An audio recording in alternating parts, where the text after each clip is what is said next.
이번에 키워드는 최순실, 정유라, 안민석입니다. 안민석 아직도 이제 5선 국회의원인데 네. 안민석이 지난 2016년, 17년 이럴 때 지금은 최순실, 지금은 이제 최서원 씨가 박정희 전 대통령의 비자금 수백조를 독일로 빼돌렸고 거기에 페이퍼 컴퍼니로 가지고 있으면서 해외에서 그걸 돈을 굴린다. 그리고 그런 내용을 독일 검찰로부터 직접 확인했다라는 얘기를 언론에다가 술술술술 했단 말이에요. 그것을 최소원 씨의 딸 정유라 씨가 허위사실 적시에 의한 명예훼손으로 고소했는데 이게 재판에 넘겨졌어요. 네. 그리고 어제 첫 재판이 이루어졌는데 이 첫 재판에서 안민석이 나 그거 그 말 했는 건 맞지만 공익적 목적을 해서 했는 게 때문에 무죄다라고 얘기를 했습니다. 이거 도대체 어떻게 봐야 됩니까? 일단 변호사로서 먼저 말씀을 드리면 공익적 목적에서 무죄라고 한다면 이게 사실이어야 되거든요. 그렇죠. 허위 사실이면 공익적 목적의 그 법조항이 적용이 안 돼요. 근데 제가 오늘 아침에 이제 봤던 기사들에 따르면 독일에서의 경찰이라든지 독일에서 수사기관에서는 자기들은 이런 말을 한 적이 없다. 확인한 적이 없다는 없다라고 얘기를 하고 있으면 과연 공익적인 목적의 그 311조인가요? 적용이 될지 안 될 거라고 생각을 합니다. 명예훼손에 관한 위법성 조각 사유의 특징. 네. 그러니까 명예훼손에 대한 위법성 조각 사유는 우리나라는 다 아시다시피 명예훼손을 두 가지를 보고 있어요. 원래 외국 같은 경우는 거짓말을 할 경우에만 명예훼손으로 보지만 우리나라는 진실을 말해도 명예훼손으로 보고 있어요. 근데 진실을 말해도 명예훼손이라는 게 계속적으로 회자가 되면서 그러면 내가 하고 싶은 진짜 말도 못하는 이런 얘기들이 있는데 그런 것들에 대해서 예를 들면 언론인이라든지 이런 분들은 진짜 말을 하셔야 되잖아요. 그렇죠. 그러니까 공익 목적이 있으면 그럴 때에는 문제가 없다라고. 사실이고 그렇죠. 사실 플러스 공익 목적이 있으면 그렇죠. 처벌을 안 해주는데 일단 지금 안민석 이제 아직은 의원이시고 이번에 공천을 못 받았죠. 못 받으셨죠. 네, 그래서 제가 보기에는 과연 이게 공익적인 목적이라는 걸 주장하시는 게 맞는지를 잘 모르겠고 저는 이제 공천은 못 받으셨지만 그래도 민주당에서 굉장히 좀 거물급 의원이셨잖아요. 거물급이죠. 실질적으로 21대 국회, 20대 국회 같은 경우에도 여기가 서울대 체육학과 나왔어요. 네. 그러면서 이제 문화체육관광위원회에 그 상임위원장도 했단 말이에요. 그만큼 지금 야당의 중진이죠. 그렇죠. 그런데 저는 이렇게 생각합니다. 그러니까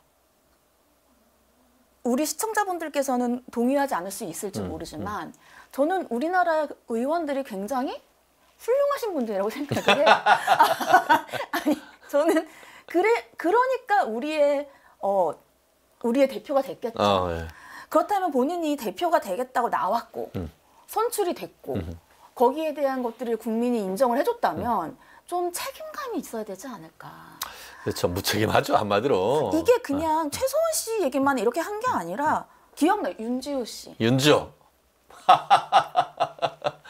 윤지호 씨까지 하셨어요. 고 장자연 씨를 철저히 이용해 먹고 어떻게 보면 자기한테 후원금 그렇게 받아가지고 자기는 뭐 누가 협박하네 뭐네 하면서 나라 돈 해서 경호원까지 해서 있다가 그 주장이 허위인 것이 밝혀지니까 캐나다로 도망간 다음에 한국에 들어오지도 않고 아닙니까? 그래서 사람들이 안민석, 윤지호 데리고 와 라고 하는 게 그거 아닙니까? 근데 이게 진실이 아니라는 것들이 이제 판단이 되고 있잖아요. 그러면은 국민들한테 한 번이라도 사과를 해야 되지 않을까라고 생각을 하는데 공천이 안 된 것을 타의적인 사과라고 생각하신다면 드릴 말씀은 없지만 저는 어차피 정치인은 이번 선거가 아니어도 다음 선거에 또 나오실 수 있고 또 되실 수 있고 그렇다면 좀 진정성 있는 사과를 하셔야 되는 게 아닌가라는 생각이 듭니다. 그렇습니다. 실제로 지금 최 변호사님 말씀하신 것처럼 우리나라 명예훼손 체계에 있어서 어떤 언론의 자유를 보장하기 위해서 일정 부분 그 내용이 명예훼손 해당 사람한테 명예훼손적인 어떤 내용이 있다 하더라도 그것이 사실이고 그 사실을 보도하는 것이 공익적 목적이다라는 것이 인정받으면은 무죄입니다. 그런데 예외적으로 어떤 거있냐 하면은 그게 설령 사실이 아니다 하더라도 사실이라고 믿었을 만한 상당한 이유가 있는 케이스에서는 그게 허위 사실이라 하더라도 사실이라고 믿었을 상당한 이유가 있고 그 플러스 공익성이 인정되면은 허위 사실 적시에 의한 명예훼손 경우에도 무죄가 선고될 수는 있습니다. 그런데 그렇게 하려고 하면은 그러한 내용이 사실이라고 한 것을 확인하기 위한 치열한 어떤 취재가 있어야 되는 거예요. 한마디로 최순실 씨가 돌아가신 박근혜 대통령의 아버지 박정희 대통령의 비자금을 수조 원을 진짜 가지고 있다는 것을 확인했고 그것을 독일 검찰로부터도 가서 물어보니까 우리 최순실이라는 사람이 독일에 와가지고 페이퍼 컴퍼니를 수백 개를 가지고 있고 거기에 굴리는 걸 우리가 자금 흐름을 봤더니만 수조 원 내지는 300조 원이 있었다는 것을 검찰로부터 직접 확인한 정도 됐다고 하면은 그게 나중에 알고 봤더니만 그게 아니었네 라고 하더라도 면죄를 받을 수 있지만 지금 최 변호사님 말씀하신 것처럼 그럼 박정희 비자금이란 사실 자체가 없었고 그렇죠. 그리고 독일까지 가서 독일에서 난 뭐 했는지 진짜 저도 궁금해요. 궁금해요. 정말 궁금해. 내가 봤을 때 골프 쳤나? 모르지. 그거는 뭐 그러니까 예를 들어서 그런 거예요. 정말 가가지고 정말 그 후원금 받은 돈 가지고 가서 검찰 찾아다니면서 이게 그 협조를 구하면서 그런 부분을 받고 실제로 어떤 그 서류를 받아가지고 그런 걸 기반으로 해서 최순실이 독일에 가가지고 수백조 비자금 굴리면서 그거를 수백 개의 페이퍼 컴퍼니를 만들었다는 물적 인적 증거 등기부 등본이 있고 뭐 이런 게 있고 그걸 낼 정도가 됐다고 하면은 알고 봤더니만 그게 가짜 서류여서 그 정도라고 됐다고 하면 그래도 이게 그 비빌 언덕이 있는데 그런 거 하나도 없다는 거 아니에요. 아까 저는 조금 좀 부끄러운 게 우리나라가 이제 얼마나 국격이 상승했습니까? 예. 그런데 이제 우리나라 의원이 그 당시에는 이게 굉장히 큰 사건이었기 때문에 지금도 큰 사건이지만 그러면은 물어볼 수 있어요. 그러니까 저는 물어보는 거에 대해서 이상하다고 생각하는 게 아닌데 지금 독일 수사기관이 그런 적이 없다잖아요. 그러고 생각해 보세요. 수사 정보를 거꾸로 독일 국회의원이 우리 검찰이나 경찰에 수사 정보를 알려달라고 하면 알려주겠어요? 아니요. 그러니까 상식적으로 생각해 보면 되잖아요. 그러면 지금이라도 공익적 목적이다라고 얘기할 게 아니고 내가 독일 가서 독일 누구를 만났는데 이러이러한 서류를 나한테 주더라 해서 그 서류를 받거나 되죠, 그쵸? 그걸 공개를 해야지. 그것도 안 하면서 무조건 공익적 목적만 얘기할 것이 해가지고는 이게 무죄가 나옵니까? 아니잖아요. 공익적인 목적은 대상은 누굽니까? 저 진짜 궁금해서 여쭤본. 그게 무슨 공익이냐고. 공익이라 하면은 공공의 이익인데 예. 과연 그 공공이 누구인지도 저는 사실 궁금하다라는 생각이 듭니다. 그렇습니다. 참 그렇기 때문에 이제 이 사안에 대해서 공소 사실을 부동의하니까 결국 박정희 대통령 비자금을 운영했는지 그리고 독일에 가서 페이퍼 컴퍼니를 운영했는지 확인해 줄 사람이 누구죠?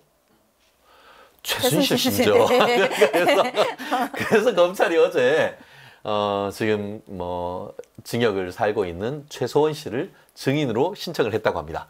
아마 다음 기일에는 최서원 씨가 법정에 나와가지고 그동안 있었던 얘기를 아주 크게 얘기를 할 것이고 사회면 전면을 최순실 씨의 증언으로 지금 도배하지 않을까 싶은데 저는 참 궁금한 게 지금 안민석 의원의 변호인이 어떤 반대 신문을 할 것인지 저는 그게 참 궁금해요. 만약에 최 변호사님이 안민석 의원 변호사라고 하면은 최순실 씨한테 뭐 묻고 싶어요? 고민이 많을 것 같아요.